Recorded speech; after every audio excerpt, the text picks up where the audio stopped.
After losing his son in a kidnapping with no leads, a devastated father finds a teenager years later, with the same birthmark. The truth uncovers a web of abandonment, lies, and an unexpected reunion with his ex-wife, now broken and lost. Along the way, he discovers a forgotten daughter and decides to rebuild the family that time tried to erase. If this story interested you, don't forget to subscribe to our channel and tell us what city you're watching from. Now on with the story. The fine August rain fell over New York City like a grey veil, blurring the windows of the office on the 23rd floor. Michael Taylor stood motionless before the window, observing the city that never stopped, that insatiable metropolis that kept spinning regardless of anyone's pain. His fingers drummed on the armrest of his wheelchair, a nervous tic he had developed in recent years, since the accident that had changed everything. Or rather, since everything had already changed, and the accident had merely sealed the fate of a man who no longer knew how to live. 10 years. A whole decade since that day on the beach in the Hamptons, when the world had collapsed on his shoulders and never righted itself in the same way again. Michael closed his eyes and allowed the memory to invade his mind, as it always did in moments of silence. The warm sand under his feet, Gabriel's crystal-clear laughter echoing among the waves, that 5-year-old boy running with his little red bucket, building castles that the sea would soon destroy. A moment of distraction, just one moment when he turned his back to grab a towel, and when he looked again, the boy was no longer there. The despair that followed was indescribable. Shouts, running, police officers, divers. Then came the longest 48 hours of his existence until the phone rang. The voice on the other end was cold, methodical, emotionless. They wanted money. A lot of money. And to prove that Gabriel was alive, they sent photos that Michael would never be able to erase from his memory. His son gagged, his eyes wide with terror, tears streaming down his frightened little face. That image haunted him every night, turning his sleep into a battlefield against recurring nightmares. He sold everything. The penthouse on the Upper East Side, the estate in the Hudson Valley, the shares in the construction company he had built with his own hands over 20 years of hard work. Every material possession converted into cash, every penny gathered with desperate urgency. He followed the instructions to the letter, deposited where they said, when they said, how they said. And then, nothing. Absolute silence. No contact, no leads, no body to bury and mourn. Just the unbearable emptiness of a child who had vanished without a trace. Marina, his wife, never forgave him. The blame hung between them like a sharp blade, severing every attempt at dialogue, destroying every remnant of the love they had once shared.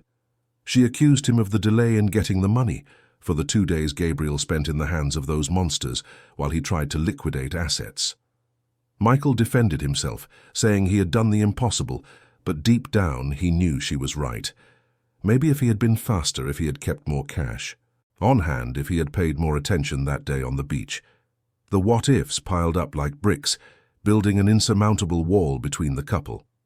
The divorce came 6 months later, accompanied by mutual accusations and silences heavy with resentment. Marina disappeared soon after. She moved to another city, changed her phone number, vanished without leaving a forwarding address.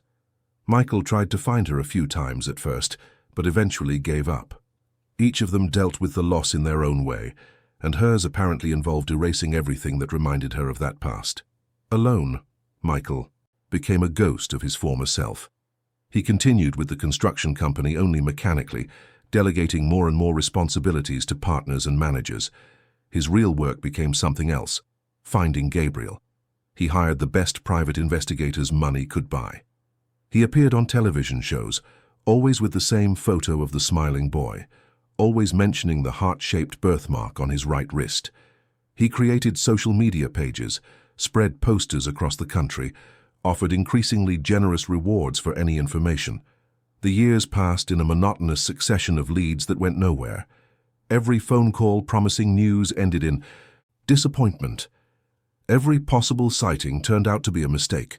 Gabriel became an obsession that consumed Michael's every thought, every breath, every heartbeat.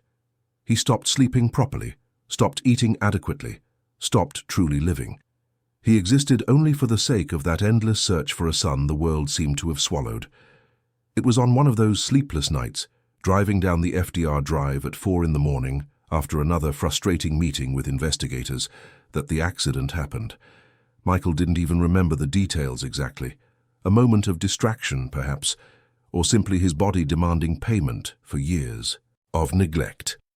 The car skidded, rolled over, and when he woke up in the hospital 2 weeks later, he learned he would never walk again. His spine was irreversibly damaged. From that day on, the wheelchair became his permanent companion.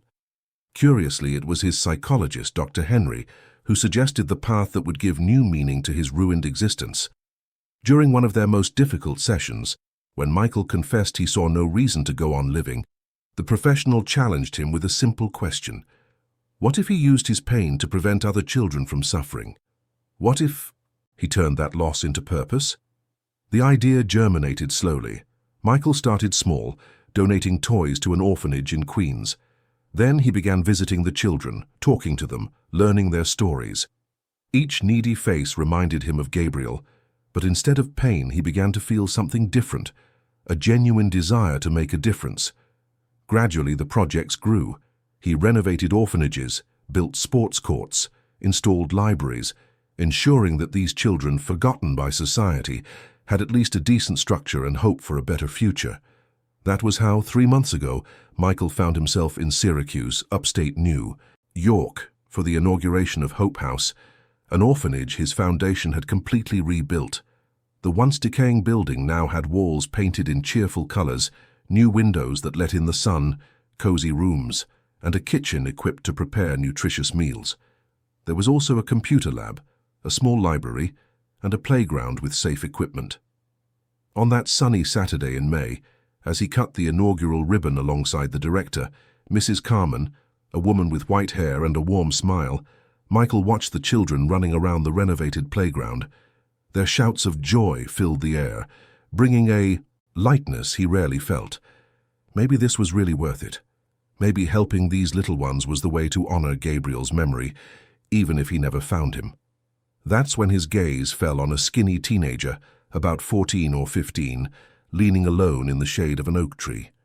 While all the other children were celebrating, he remained apart, his arms crossed, his serious face marked by an old sadness. He was wearing a long-sleeved shirt, despite the scorching heat of that autumn afternoon in upstate New York. Something about that boy caught Michael's attention. Maybe it was the isolation, so similar to what he himself felt. Maybe it was just natural empathy. Mrs. Carmen followed his gaze and sighed. "Ryan," she said softly, "one of the most difficult cases we have here. He arrived when he was 5, 10 years ago, with no documents, no history, just an old teddy bear and a note saying his mother had passed away. He's never been adopted. He has terrible nightmares, panic attacks. The families who tried to get close gave up. He builds walls around himself." Michael felt a pang in his chest. 10 years. The same age Gabriel would be now. He wheeled his chair closer and asked to meet the boy. Mrs. Carmen led him to the oak tree, making the introductions gently. "Ryan, this is Mr. Michael Taylor, the man responsible for renovating our home. He'd like to talk to you." The boy looked up, and Michael felt a jolt run through his entire body. There was something in that gaze, something deep, ancient, painful. The dark brown eyes seemed to carry memories a child shouldn't have. Ryan, however, just nodded slightly, without a word. Michael tried to start a conversation. He asked about school, about his interests, about how he was liking the renovations. The answers came in monosyllables, polite but distant, until Michael mentioned he needed help carrying some boxes of books to the new library. Ryan hesitated, but agreed. As they moved side by side, Michael in his chair and Ryan pushing a cart with boxes, it happened. One of the boxes slipped, and when Ryan bent down quickly to catch it, his long sleeve rode up a few inches, revealing his forearm. And there, on his right wrist, clear as a silent scream, was a birthmark in the shape of a heart. The world stopped. The air fled Michael's lungs. His fingers gripped the armrests of his chair so tightly that his knuckles turned white. It couldn't be. Impossible. But there it was, identical to the one Gabriel had, in exactly the same place, the same shape, the same size. Ryan noticed the fixed stare and quickly pulled his sleeve back down, uncomfortable. "Sorry, I didn't mean to drop it," he mumbled, looking at the floor. Michael had to summon all his strength not to scream, not to fall apart right there. He tried to keep his voice steady. "It's no problem, son. It happens. Your birthmark, it's interesting. Were you born with it?" The boy shrugged. "I think so. I don't remember." The rest of the afternoon passed in a haze. Michael could barely pay attention to the thank you speeches, the photos, the conversations with staff. His mind was working frantically. He needed to find out more about this boy. He needed to be sure before nurturing a hope that could destroy him for good if it were false. Before leaving, he spoke at length with Mrs. Carman, asking questions he tried to disguise as philanthropic interest. He learned that Ryan had arrived at the orphanage under mysterious circumstances. A woman had left him there with a handwritten note, claiming to be a neighbor and that the child's mother had passed away. No identification, no birth certificate, nothing to prove his identity or history. The boy was traumatized, wouldn't speak, cried every night. He only carried that tattered teddy bear he never let go of. Over the years, they had tried to locate any relatives, but there were none. The name Ryan had been given by the orphanage staff. As he didn't respond to any specific name, he grew up there, always. Isolated, always carrying that invisible weight on his shoulders. He had some violent episodes as a child, screaming nonsensical things during his nightmares. Once he woke up yelling, "If I tell, she'll come back." No one ever understood what it meant. Michael left Syracuse with his heart racing and a determination he hadn't felt in years. As soon as he got back to New York City, he called Gus, his private investigator, the same one who had been working on Gabriel's case from the beginning. He sent a discreet photo he had taken of Ryan during the afternoon, focusing especially on the birthmark. "I need everything on this boy. Everything. Where he was seen, with whom, when, especially in the first few months after he was left at the orphanage. And I want it fast, Gus. 48 hours, max." Gus, accustomed to Michael's urgency over the years, didn't ask questions. He simply agreed and put his entire team on the case. The next 48 hours were the longest since the kidnapping. Michael could barely sleep, eat, or think about anything else. He kept staring at the old photo of Gabriel he kept on his desk, mentally comparing it to Ryan's face. The eyes seemed the same, the shape of the face, the way he furrowed his brow. Or was it just his desperation creating similarities where none existed? When Gus finally called, Michael answered before the second ring. The investigator's voice was heavy with restrained emotion. "Michael, I found something. Something big. 2 months after Gabriel's disappearance, a woman was seen at a rundown boarding house on the outskirts of Syracuse with a young child. The landlady's description is very specific. A woman in her 30s, thin, unkempt appearance, smelled of alcohol. And the child, a boy of about 5, very quiet, scared." Michael's heart hammered. "Go on." The landlady remembers the boy had a mark on his wrist. She thought it was cute, shaped like a heart. She even mentioned it to the woman, who reacted badly, telling her not to touch the child. They were only there for a week, paid in cash. Then they disappeared. 2 months after that, a child with the same description showed up at the orphanage. "And the woman?" Gus took a heavy pause. "Michael, the description is a perfect match for Marina." The world collapsed again. Marina, his ex-wife, Gabriel's mother. It made no sense. Why would she do something like that? Why would she fake her own son's kidnapping? Why would she take the money and then abandon the child in an orphanage? Why would she disappear without a trace? The pieces began to fall into place in a sickening way in his mind. Marina's excessive guilt after the disappearance, the hatred directed at him, the abrupt divorce, the complete disappearance. Had it all been planned from the start? "Find her," Michael said, his voice trembling. "Whatever it costs. Find Marina." It took another week, but Gus succeeded. Marina was living on the streets of Syracuse, completely destroyed by alcohol and some illness that was visibly consuming her. When Gus confronted her with photos, she panicked, tried to run, but was too weak. Eventually, she confessed part of the story, delirious, mixing justifications and accusations. She had planned everything with a man she had met months before the disappearance. They were having an affair. He had convinced her they deserved a better life, away from Michael. The kidnapping would be a way to get money quickly. Gabriel would be scared but unharmed and then returned.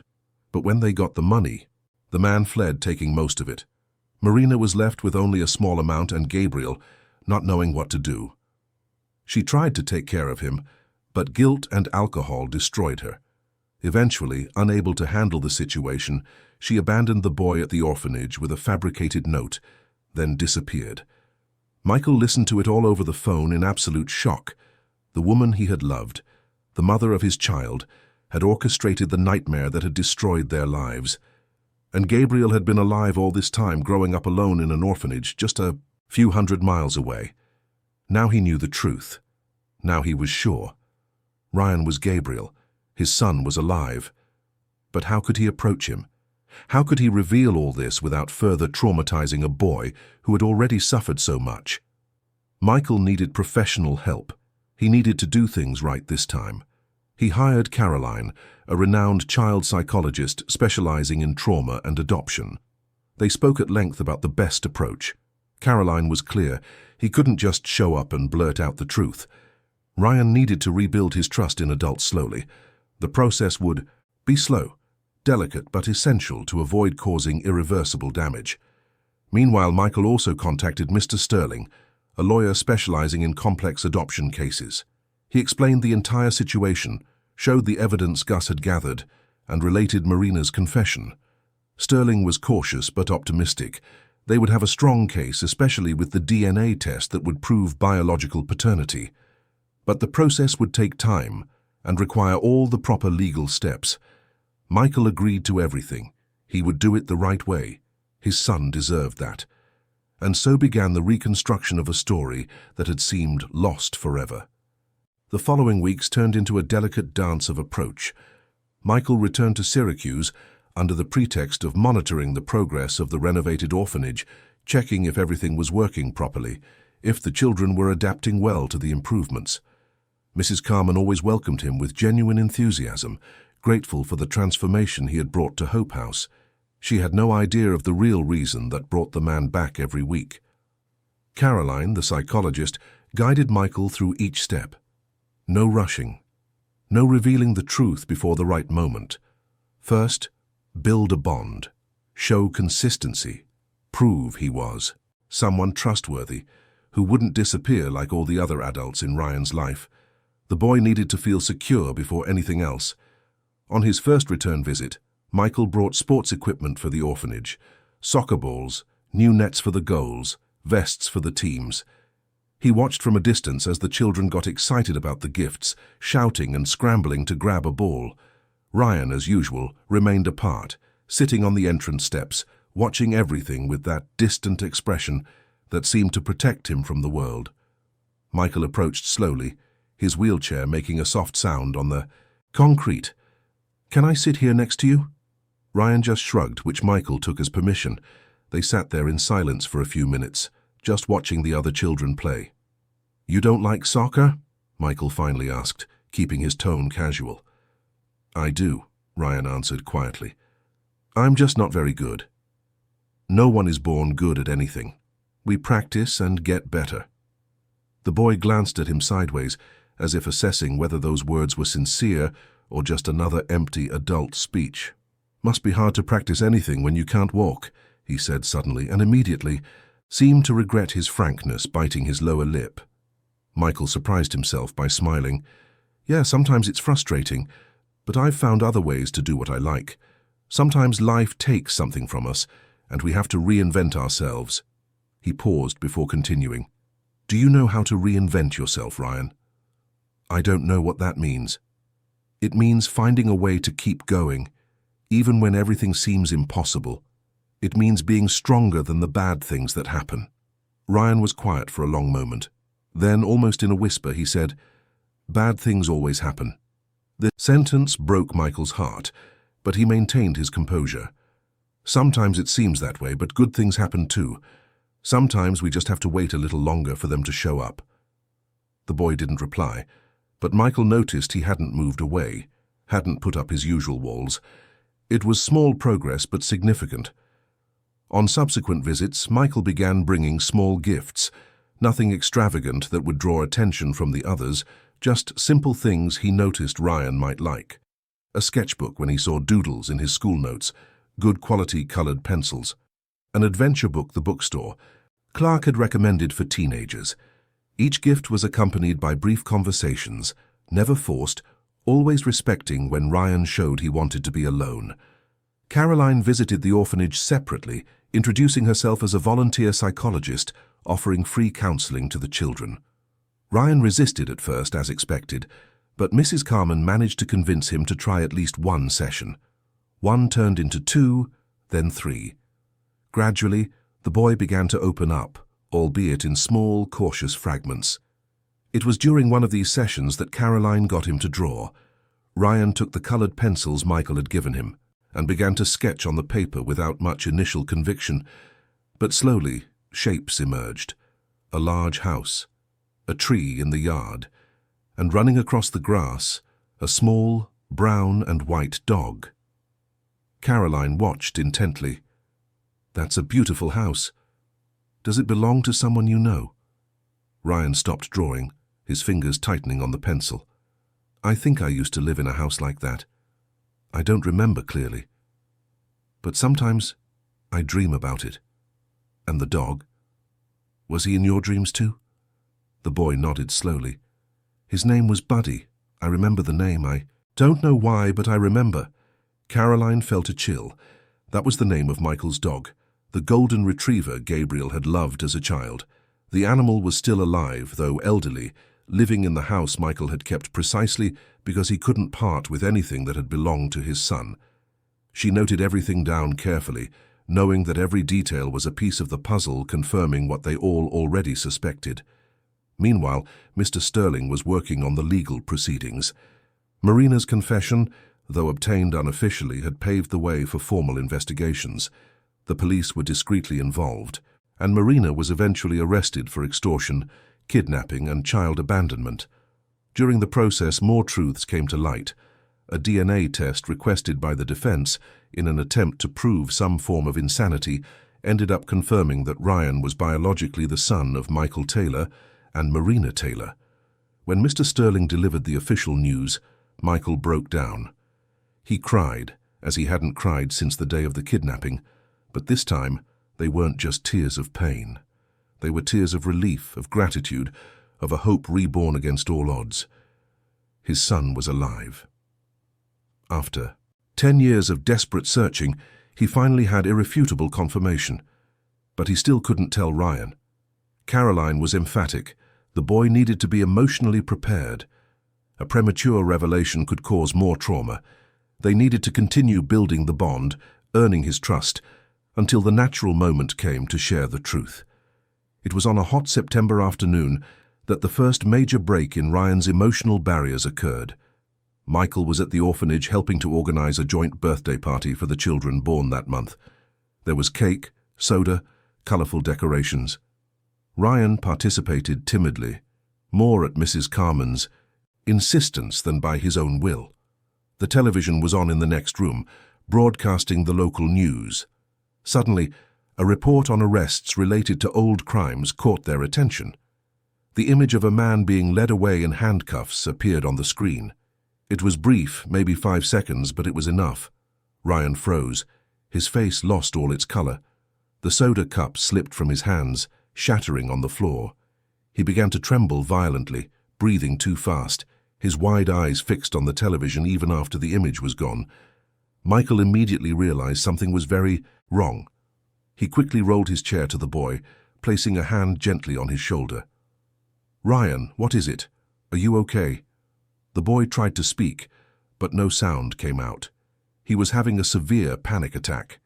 Mrs. Carmen ran to turn off the television and move the other children away.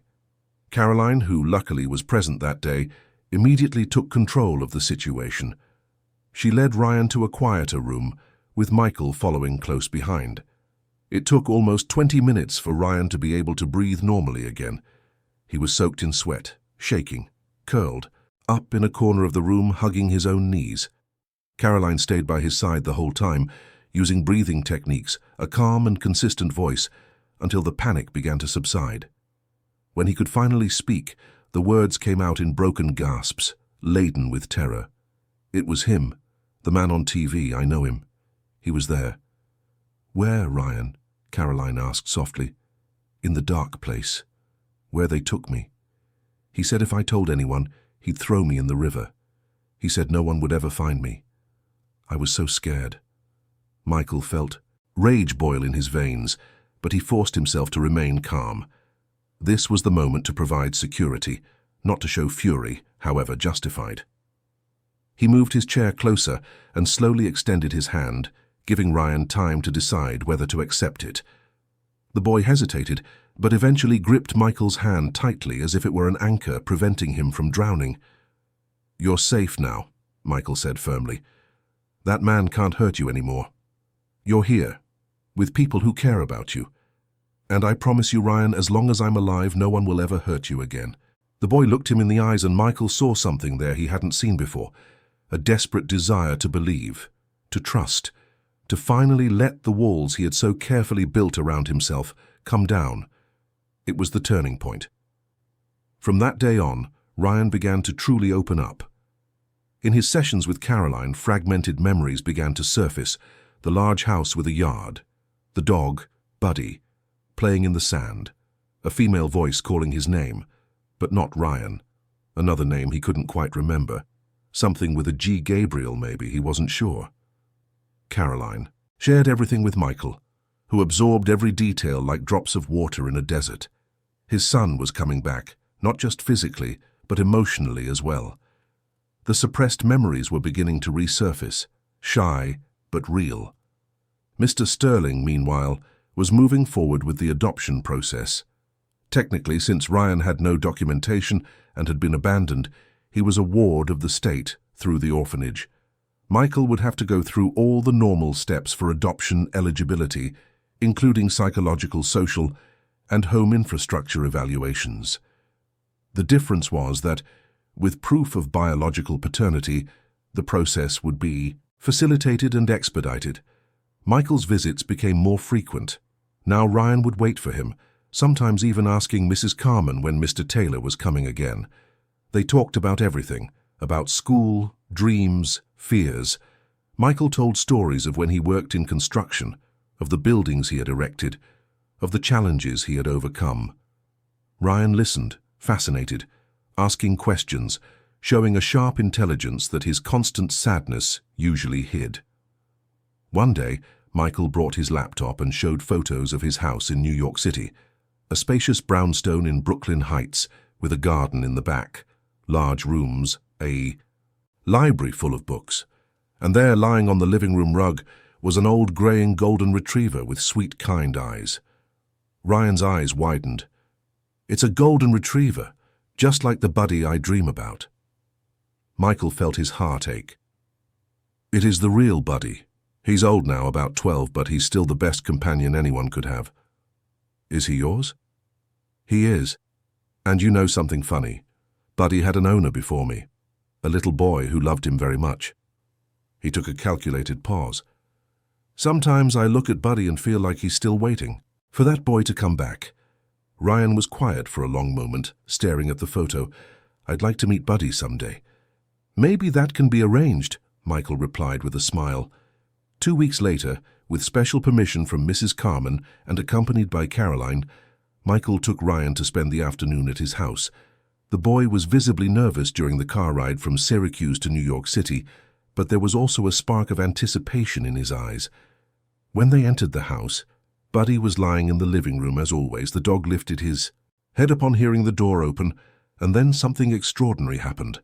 The animal struggled to his feet, his hind legs weak with age, and walked straight to Ryan. Not to Michael, who fed and cared for him every day, but to the boy he hadn't seen in a decade. Buddy stopped in front of Ryan, sniffing his hands, his clothes, as if confirming something, and then, with a low, emotional whine, he lay down at the boy's feet, placing his head on his worn-out sneakers. Ryan dropped to his knees, tears streaming freely as he petted the dog. "I remember, Hugh," he whispered. "I remember your soft fur, the way you slept on my bed. Your buddy. My buddy." Michael had to leave the room to keep from breaking down right there. He leaned against the hallway wall, his shoulders shaking with silent sobs. The reunion between his son and the dog who had loved him so much was one of the most beautiful and painful things he had ever witnessed. When he returned, Ryan was still on the floor with Buddy, now lying beside the animal, hugging him as if he feared he would disappear if he let go. Michael approached slowly. "He recognized you. Animals have this incredible ability to remember those they love." Ryan looked up at Michael, his face tear-streaked. "Why do I remember him? Why do I remember this house? Have I been here before?" It was the opening Michael had been waiting for, yet he still hesitated. He glanced at Caroline, who was observing discreetly from the other side of the room. She nodded slightly, signaling that it might be time. Michael took a deep breath. "Ryan, there's something I need to tell you, something very important. But first, I want you to know that no matter what I say now or how you react, one thing won't change. I care about you truly, and I always will." The boy sat up, still holding on to Buddy, his expression a mix of curiosity and fear. "What is it?" "Do you remember I told you about the little boy who loved Buddy? The one who was 5 when he disappeared?" Ryan nodded slowly. "That boy's name was Gabriel." He paused again, his eyes welling up. "And I'm his father. I spent 10 years looking for my son. 10 years without giving up, even when everyone said it was impossible.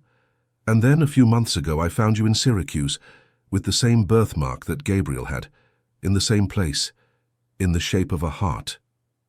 Ryan was very still, processing the words. Michael continued, his voice choked with emotion. "We did tests.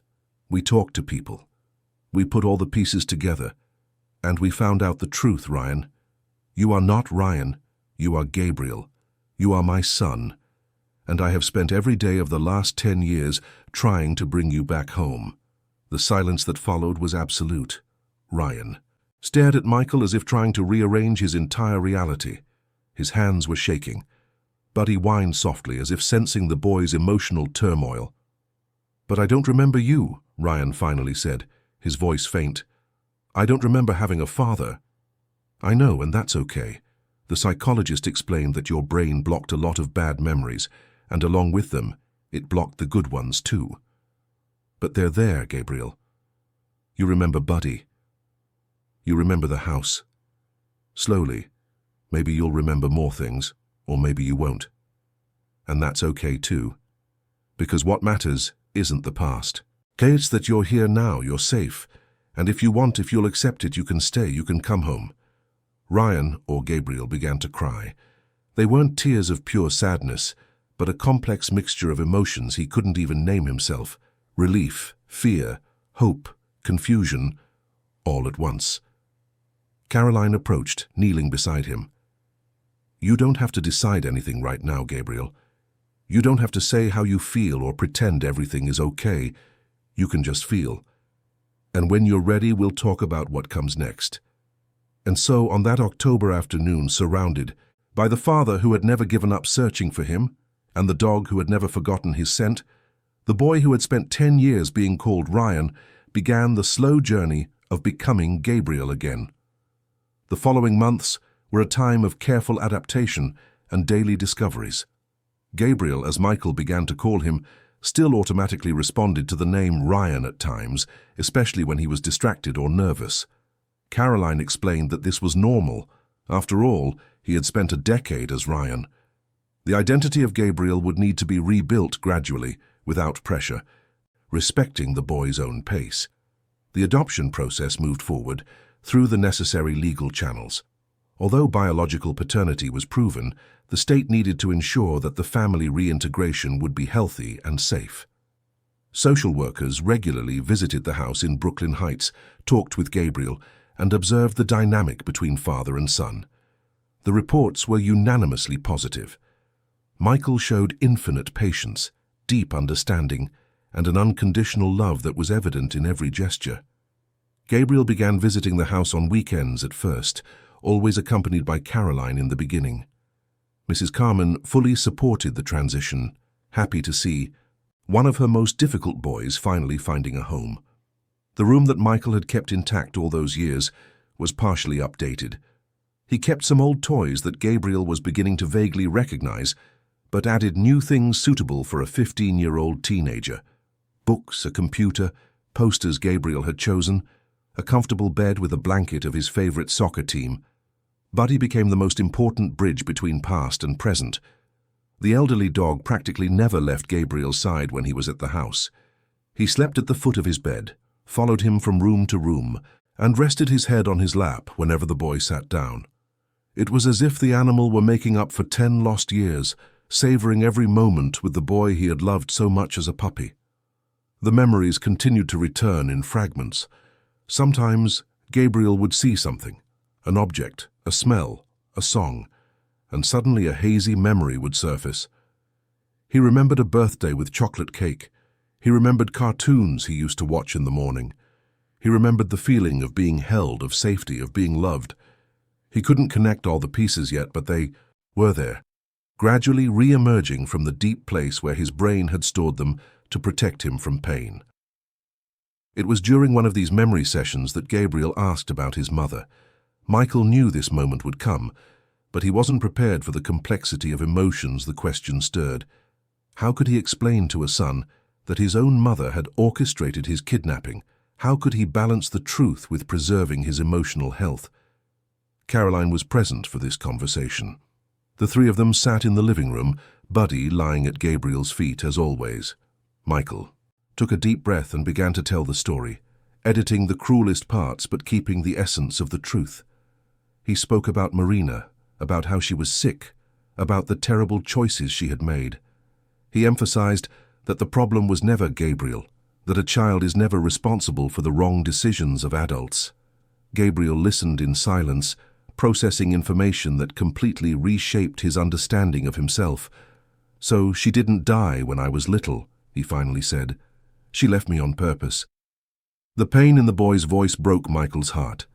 "Yes, she left you. And that's unforgivable. But she was very sick, Gabriel, mentally, emotionally. I can't justify what she did, but I can say that the person who did that was not the person she could have been."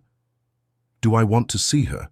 Gabriel asked, and the uncertainty in the question revealed his own internal conflict. "That is entirely your choice. There is no right or wrong answer." Gabriel took weeks to decide. Caroline worked with him in intense sessions, helping him process contradictory feelings of anger, sadness, curiosity, and even a strange form of compassion. Eventually, he decided he needed to see Marina at least once to be able to move forward. The meeting was arranged at the correctional facility where Marina was awaiting trial. Michael and Caroline accompanied Gabriel, but stayed outside the visiting room, giving him privacy while remaining close by in case he needed them. Marina was almost unrecognizable. The vibrant, life-filled woman Michael had known 20 years ago had transformed into a skeletal, prematurely aged figure.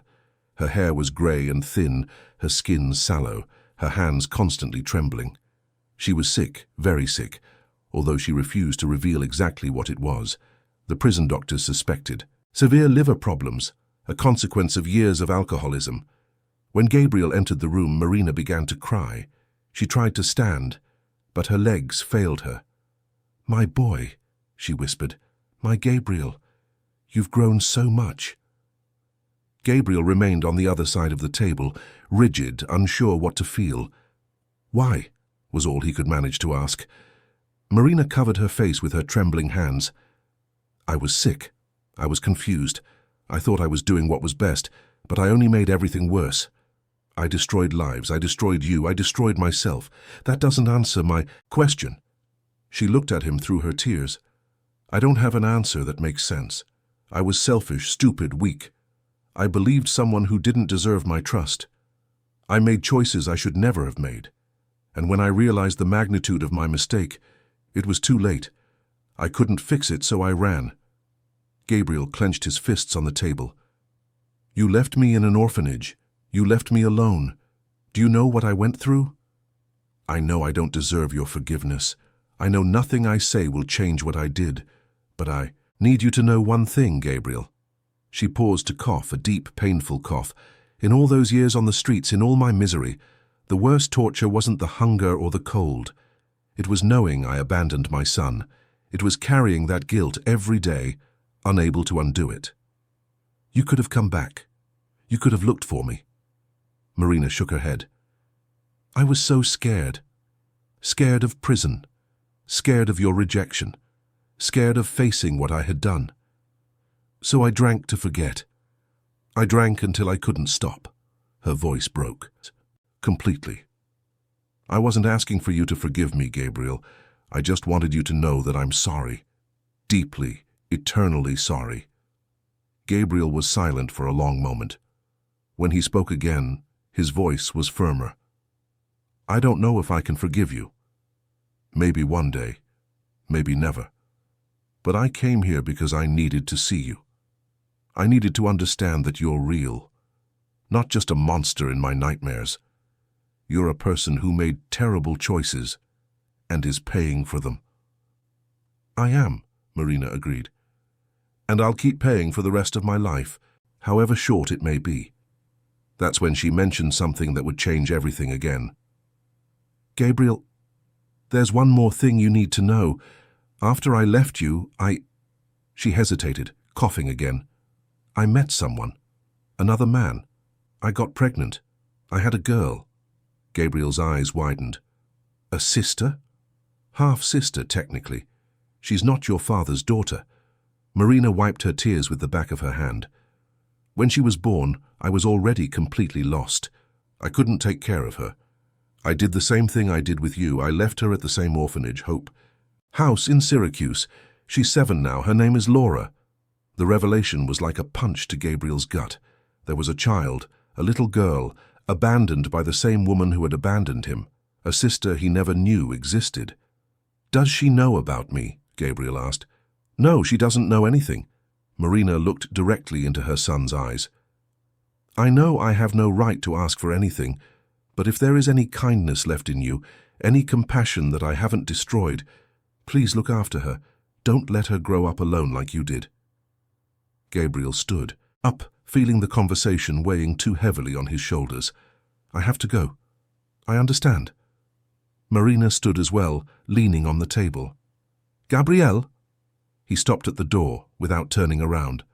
Thank you for coming, and I'm sorry for everything. He didn't answer, just walked out. Michael found him outside, visibly shaken.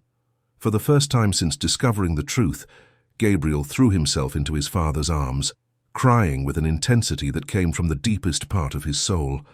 Michael held him tight, letting him fall apart, offering the silent support his son so desperately needed. Why? The way back to New York City, Gabriel told him about Laura. Michael listened attentively, already imagining the implications. A 7-year-old girl, abandoned, without a family, growing up in the same orphanage where Gabriel had spent years suffering. The situation touched something deep within him as well. Do you want to meet her? Michael asked carefully. Gabriel took a long time to answer. I don't know. She's the daughter of the person who hurt me. But she's also an innocent child. It's not her fault she was born into this situation. No, it isn't, Michael agreed. And you don't have to decide anything now. We can think about it calmly. But Gabriel couldn't stop thinking about the girl. In his sessions with Caroline, the topic dominated their conversations. He identified too much with Laura. He knew exactly what it was like to grow up in that orphanage, feeling invisible, unwanted, waiting for a family that never came. The idea of leaving her there, knowing he could make a difference, tormented him. Michael, for his part, reflected on his own journey. He had spent 10 years turning pain into purpose, helping forgotten children. Now that he had his son back, would he turn a blind eye to another child who needed help, even if she was the daughter of the woman who had destroyed his family? He decided to act even before Gabriel made a final decision. He asked Mrs. Carmen for information about Laura. The director was surprised but cooperated. sending reports and photos of the girl. Laura was small for her age, with light brown hair and large, sad eyes. According to the reports, she was a sweet but extremely withdrawn child. She faced constant rejection in adoption attempts. Families would come, meet other more outgoing and communicative children, and Laura would remain in the corner, invisible. Michael showed the photos to Gabriel. The boy looked for a long time at the face of the sister he had never met. "She looks so lonely," he said softly. "Do you want us to visit?" "Just to meet her. No strings attached." Gabriel nodded slowly. "I think so." The visit was arranged for the following Saturday. Michael, Gabriel, and Caroline traveled together to Syracuse. Mrs. Carmen received them with her usual warmth, but there was concern in her eyes when she spoke about Laura. The girl was having a difficult day, locked in her room, refusing to participate in activities with the other children. "Can I try talking to her?" Gabriel asked, surprising everyone. Mrs. Carmen hesitated, but agreed. She led Gabriel to the door of the room Laura shared with 3 other girls. He knocked lightly.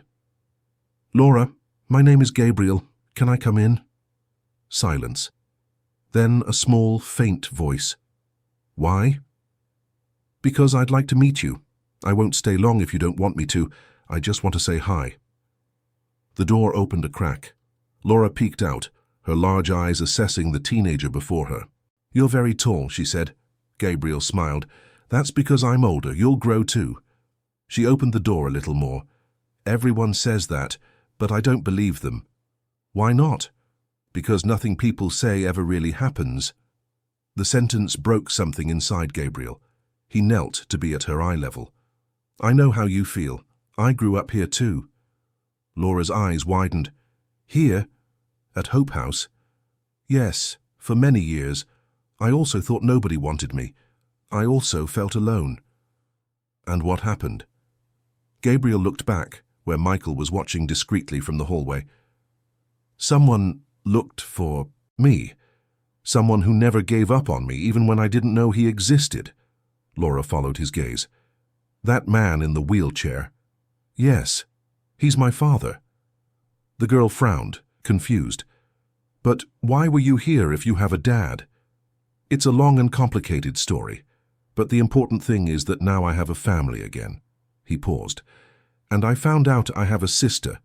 Laura blinked in surprise. "You do?" "I do. She lives here in this orphanage, and I came to meet her today." The girl processed the words slowly.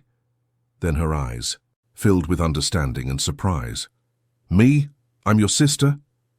Gabriel nodded, feeling his own tears begin to form. "You're my sister, Laura."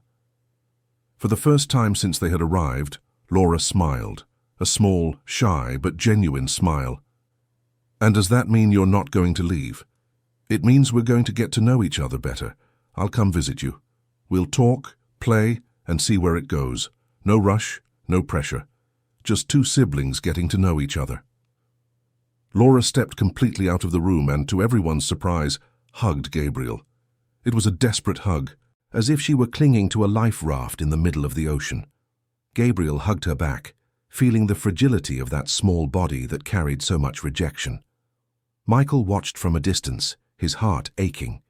He knew in that moment that Laura would also become part of his family, not because he had any obligation, but because it was the right thing to do, because that child deserved love as much as any other, because his son, who had suffered so much, was showing a compassion and generosity that filled him with pride.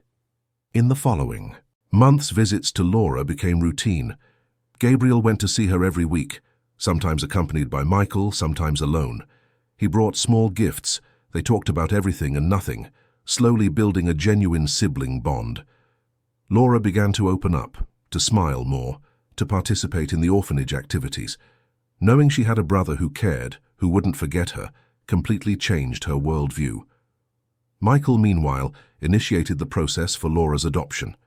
It would be more straightforward than Gabriel's, as there was no biological paternity involved, but his previous experience and the positive reports from the social workers would facilitate it. Mr. Sterling handled everything efficiently, and Caroline began working with Laura as well, preparing her emotionally for the transition.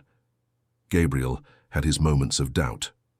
One night, talking with Michael in the living room, while Buddy slept between them, he confessed his fears. "What if I can't bring myself to like her? She's the daughter of the man who kidnapped me. Won't that always bother me?" Michael carefully considered his response. "You can feel whatever you feel, Gabriel. No one will judge you for having complicated feelings. But here's the thing. Laura didn't choose her parents. Just like you. Didn't choose to go through everything you went through. She's innocent. And from what I've seen, you already like her. You're just afraid to admit it." Gabriel thought about it. "You're right. I do like her. She makes me want to be better, to be the brother she deserves." "Then be that," Michael said simply. "The rest will fall into place with time." And so, as the legal processes moved forward and the therapies continued, a new family began to form. It wasn't perfect. It carried deep scars and emotional complexities.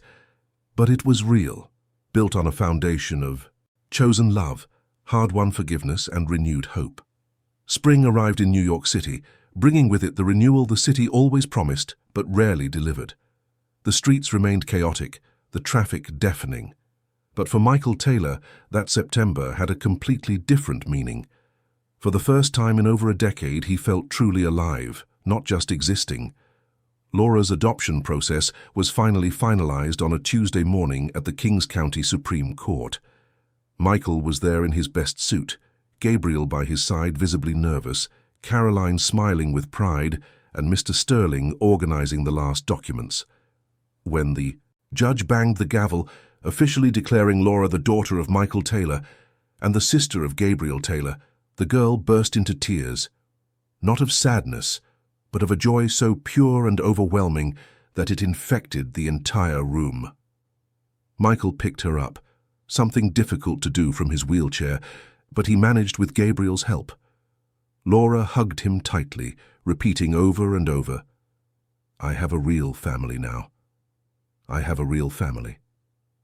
"Yes, you do, my daughter," Michael replied, his voice thick with emotion. "And we will never leave you." Laura's move to the house in Brooklyn Heights happened the following weekend. Mrs. Carmen cried as she said goodbye, happy to see another of her children finding a home, but sad to lose the sweet child who had finally begun to blossom. Laura promised to visit, and Michael assured her they would stay in touch.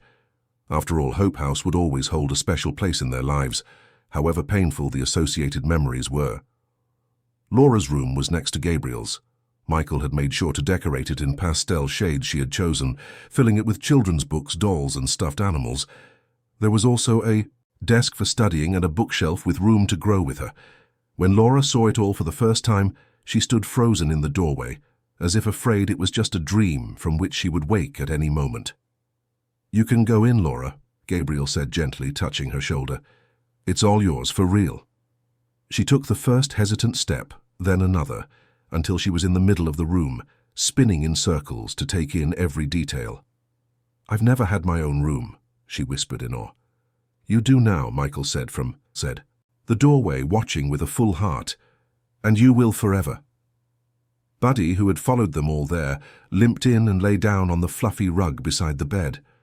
Laura knelt beside the elderly dog, stroking his head gently. "Does Buddy live here too?"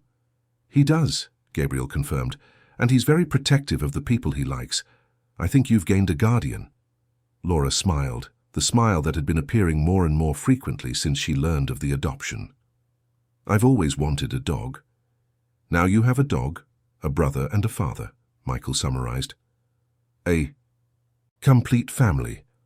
The first few months were a period of intense adjustment. Laura had frequent nightmares, waking up in the middle of the night terrified, needing someone to confirm that she was still at home, that it hadn't all been a dream. Gabriel, who understood that terror perfectly, was usually the one to comfort her. He would sit on the edge of her bed, hold her small hand, and tell stories until she fell back asleep. Therapy remained essential for both of them. Caroline worked with each of them individually and also held family sessions, helping them build a healthy dynamic. Michael participated actively, learning to be a father again after so long, discovering how to handle the emotional particularities of two deeply traumatized children. School was another challenge. Laura was behind academically, a result of years of educational neglect at the orphanage. Gabriel, who had always been a good student despite everything, took on the role of helping her with her homework. They would sit together at the kitchen table every afternoon, him patiently explaining math and English while she struggled to keep up. There were difficult moments, of course, fights between siblings, emotional outbursts when the weight of memories became too heavy, days when Gabriel would shut down completely and Laura would regress to the withdrawn behavior she had at the orphanage. But there were also small, precious victories. The first time Laura called Michael Dad, without hesitation. The night Gabriel admitted he finally felt at home. The Sunday the three of them managed to play an entire board game without anyone having a meltdown. The news about Marina arrived on a rainy April afternoon. Mr. Sterling called to inform them that she had passed away in the prison infirmary. The liver disease had finally consumed her completely. She had left a letter for Gabriel and another for Laura along with a request. She wanted to be cremated and her ashes scattered at sea, in the same place where it had all begun, in the Hamptons. Gabriel read his letter alone, locked in his room. Michael respected his privacy, but stayed close in case his son needed him. The letter was long, full of apologies, explanations that explained nothing, and a final plea for forgiveness that Marina knew she might never receive. It ended with a sentence that stuck in Gabriel's mind. "I failed at being your mother, but I hope you never fail at being yourself." Laura was too young to understand the complexity of the situation. Caroline read her letter aloud, editing the heaviest parts. It was simpler, less laden with guilt. Marina only asked that Laura be happy, that she enjoy the family she had found, that she not carry the weight of her mother's mistakes. "Are you sad?" Laura asked Gabriel that night, as they ate dinner in silence. Gabriel thought carefully about his answer. "I'm confused. She hurt me a lot, but she was also a sick and suffering person. It's hard to explain." "I think I understand," Laura said, surprisingly mature for her 8 years. "Sometimes you can be sad for someone even when that person wasn't good to you." "Exactly," Michael agreed, proud of his daughter's wisdom. They fulfilled Marina's last wish on a cloudy Saturday. They traveled to the Hamptons, the three of them and Caroline. On the beach, where it had all begun 12 years earlier, Michael held the urn with the ashes, while Gabriel and Laura stood by his side. The sea was rough, the waves breaking forcefully on the sand. "Do you want to say anything?" Michael asked. Gabriel took a deep breath. "I don't know if I can completely forgive you yet. Maybe one day I will, maybe not. But I'm going to try not to let what you did define who I am. I'm going to try to be better than the mistakes that brought us here." Laura held her brother's hand. "I never really knew you, but thank you for leaving me in a place where Gabriel could find me." Michael opened the urn, and together they let the wind carry the ashes out to sea. It was a necessary closure, a final punctuation on a painful chapter, so that new chapters could be written. Back in New York, life continued its course. Gabriel turned 16 in June, and Michael threw a party that brought together classmates from his new school, foundation staff, Mrs. Carmen, who traveled specially from Syracuse, and Caroline and Mr. Sterling, who had become part of their extended family. For the first time, Gabriel had a birthday cake with candles, had friends singing "Happy Birthday," had the feeling of being celebrated just for existing. During his thank you speech, Gabriel looked at his father and said something that moved everyone. "I spent 10 years thinking I was invisible, that I didn't matter to anyone. But there was a man who never stopped looking for me, who turned his pain into purpose and his loss into love for other children." He paused, wiping away tears. "Michael Taylor isn't just my biological father. He's my hero. And I'm going to spend the rest of my life trying to be half the man he is." Michael couldn't hold back his tears. He wheeled his chair to Gabriel and hugged him tightly, while everyone around them applauded with tears in their eyes. Laura, seeing this, ran and joined the hug. "Me too," she declared. "I'm going to be half the man Dad is too." The line drew laughter through the tears, breaking the emotional tension of the moment. The years passed in a succession of moments, big and small. Gabriel grew into a responsible and compassionate young man, excelling in school and starting to volunteer at his father's foundation. He helped renovate orphanages, talked to the children, and used his own story to give hope to those who felt lost. Laura grew up sweet and strong, gradually overcoming the scars of abandonment, becoming a cheerful child who loved to draw and dreamed of being a veterinarian to care for animals like Buddy. Buddy, the faithful companion, began to decline in the winter when Gabriel turned 18. The dog who had survived so much, who had patiently waited for the return of the boy he loved, was growing weak. He slept more, ate less, and had trouble getting up. The vet was clear. It was age. At 15, Buddy had lived a long life for a golden retriever, especially considering all he had been through. Gabriel would spend hours lying on the floor next to the dog, stroking his completely white fur. "Thank you for waiting for me," he would whisper. "Thank you for remembering me when I didn't even remember myself." Laura also said her goodbyes in her own way, bringing extra blankets to make Buddy more comfortable, giving him special treats, and drawing portraits of the dog that they hung around the house. On a quiet August morning, Buddy simply didn't wake up. He died in his sleep, peacefully, surrounded by the family he loved. The grief that followed was deep but also full of gratitude. That dog had been much more than a pet. He had been the bridge between past and present, the guardian of memories, the living symbol that true love waits and endures. They buried Buddy in the backyard, under the century-old oak tree that shaded the house. Gabriel and Laura dug the hole together, with Michael supervising from his chair. They wrapped the dog's body in his favorite blanket, along with his oldest toy and a family photo. Michael ordered a simple bronze plaque that they installed over the grave. Buddy, the hero who waited. 2 weeks later, Laura came home from school with news.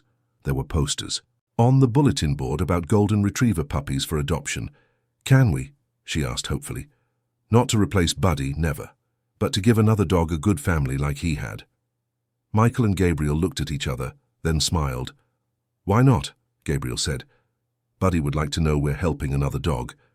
And so, Mel entered their lives, a clumsy, energetic female golden retriever puppy who brought new life to the house that was still mourning Buddy. She wasn't a replacement, she was a continuation, another chapter in the story of a family that had learned that love doesn't divide, it multiplies. Gabriel graduated from high school with honors, gave the valedictorian speech, and spoke about resilience and second chances. He was accepted into 3 universities, choosing architecture because, like his father, he wanted to build things that would last. But he continued to live at home, not ready to leave the family he had fought so hard to have. Laura, at 12, was flourishing completely. She had friends, excellent grades, and was on the swim team. The nightmares had become rare, replaced by dreams about the future. She still went to therapy like Gabriel, but now it was more for maintenance than urgent need. Michael, at 55, remained at the head of the foundation, which had grown considerably. Hope House in Syracuse had been just the beginning.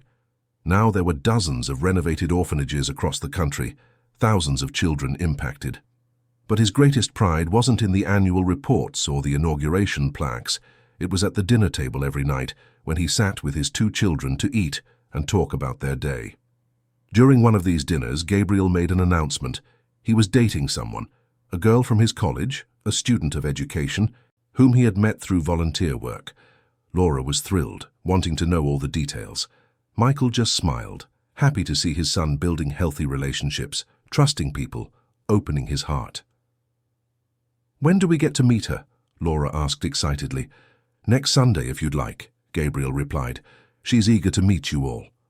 And so life went on, weaving new threads into the complex tapestry that had become the Taylor family's story. Years later, when Gabriel was 25 and Laura was 19, they made a joint decision. They wanted to transform Hope House into something bigger. With Michael's financial support and their dedicated work, they created the Gabriel and Laura Taylor Institute, a non-profit organization dedicated to renovating orphanages, providing psychological support to traumatized children and facilitating responsible adoptions. The official inauguration of the institute took place at Hope House itself, which underwent a complete renovation and became the organization's headquarters. Mrs. Carmen, now retired but present at the ceremony, cried with joy to see what the two children who grew up there had become. During the inauguration speech, Gabriel and Laura spoke alternately, their voices complementing each other. "We know what it's like to be forgotten," Gabriel began. "We know what it's like to wake up every day with no hope that someone will choose you. But we also know what it's like to be found," Laura continued. "We know that one person who refuses to give up can change everything." "This institute isn't just about renovating buildings or donating toys," Gabriel resumed. "It's about giving dignity. It's about telling every child that they matter, that they are seen, that they deserve love. And it's about making sure no child spends 10 years waiting," Laura concluded, looking at her father, who watched proudly from the front row. "Because every child deserves to find their way back home." The audience rose in an emotional standing ovation. Michael felt his chest swell with pride.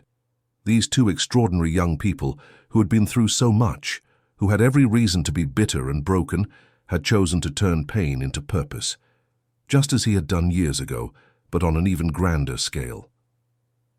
That night, back in New York City, the three of them sat in the backyard. Mel, now a calm adult dog, lay at Laura's feet. The night was starry, a rare sight in the polluted metropolis. "You know I'm proud of you, right?" Michael said, breaking the comfortable silence. "We know, Dad," Gabriel replied. "But we're proud of you. You taught us everything. You taught us that family isn't just about blood. It's about choice. It's about not giving up. It's about love that endures," Laura added, resting her head on her father's shoulder. Michael looked at the plaque marking Buddy's grave a few feet away, illuminated by the garden light. The dog who had waited, who had remembered, who had recognized. He thought of Marina, whose story ended in tragedy, but who had inadvertently led them to one another. He thought of the 10 years of desperate searching that had seemed endless, and he thought of the absolute miracle of being there, on that starry night, with his two children by his side. Life had a strange way of working. It destroyed without warning, but it also rebuilt in ways impossible to predict. It took everything, and then gave it back multiplied, not in the way you had planned or expected, but exactly as it needed to be. Inside the house, on the living room wall, hanging in a place of honor, was a family portrait. Michael in his wheelchair, Gabriel and Laura by his side, now adults, with Mel sitting at their feet, all of them smiling, truly smiling, with the kind of happiness that only those who have walked through hell and come out the other side can understand. And next to the portrait, framed with the same care, was the document that had changed everything, the updated birth certificate of Gabriel Taylor, officially recognizing his recovered identity. Below it, the adoption certificate of Laura Taylor, two pieces of paper that represented years of struggle, tears, hope, and unwavering love. Michael touched the ring he wore, a simple piece he had made with the inscription, "Never give up." It was his daily reminder, but now it was also his declared victory, because he hadn't given up. He had searched for a decade without guarantees. He had turned pain into purpose. He had not only rebuilt his family, but had helped build families for hundreds of other children. And in the end, against all odds, he had brought his son back home, and gained a daughter in the process, and proved that love, true unconditional love that refuses to give up, can indeed move mountains. The story that had begun with a brutal kidnapping on a Hamptons beach ended there, in that quiet Brooklyn garden, with a family rebuilt piece by piece, choice by choice, day by day. It wasn't the ending Michael had imagined 20 years ago when he first held baby Gabriel, but it was the ending they deserved, and it was perfect in its imperfection, beautiful in its scars, powerful in its message that nothing, absolutely nothing, is impossible when you refuse to give up. End of story. Dear listeners, we hope the story of Michael, Gabriel, and Laura has deeply touched your heart.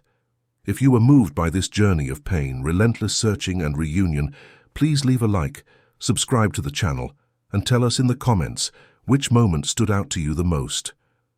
Was it the revelation of Gabriel's identity? The meeting with his sister Laura? The unwavering loyalty of Buddy? Every day we bring intense stories like this one, which reveal the deepest side of the human soul and show how true love can overcome even the most devastating tragedies. We'll see you in the next episode, with another narrative that will make you believe in the power of hope and family.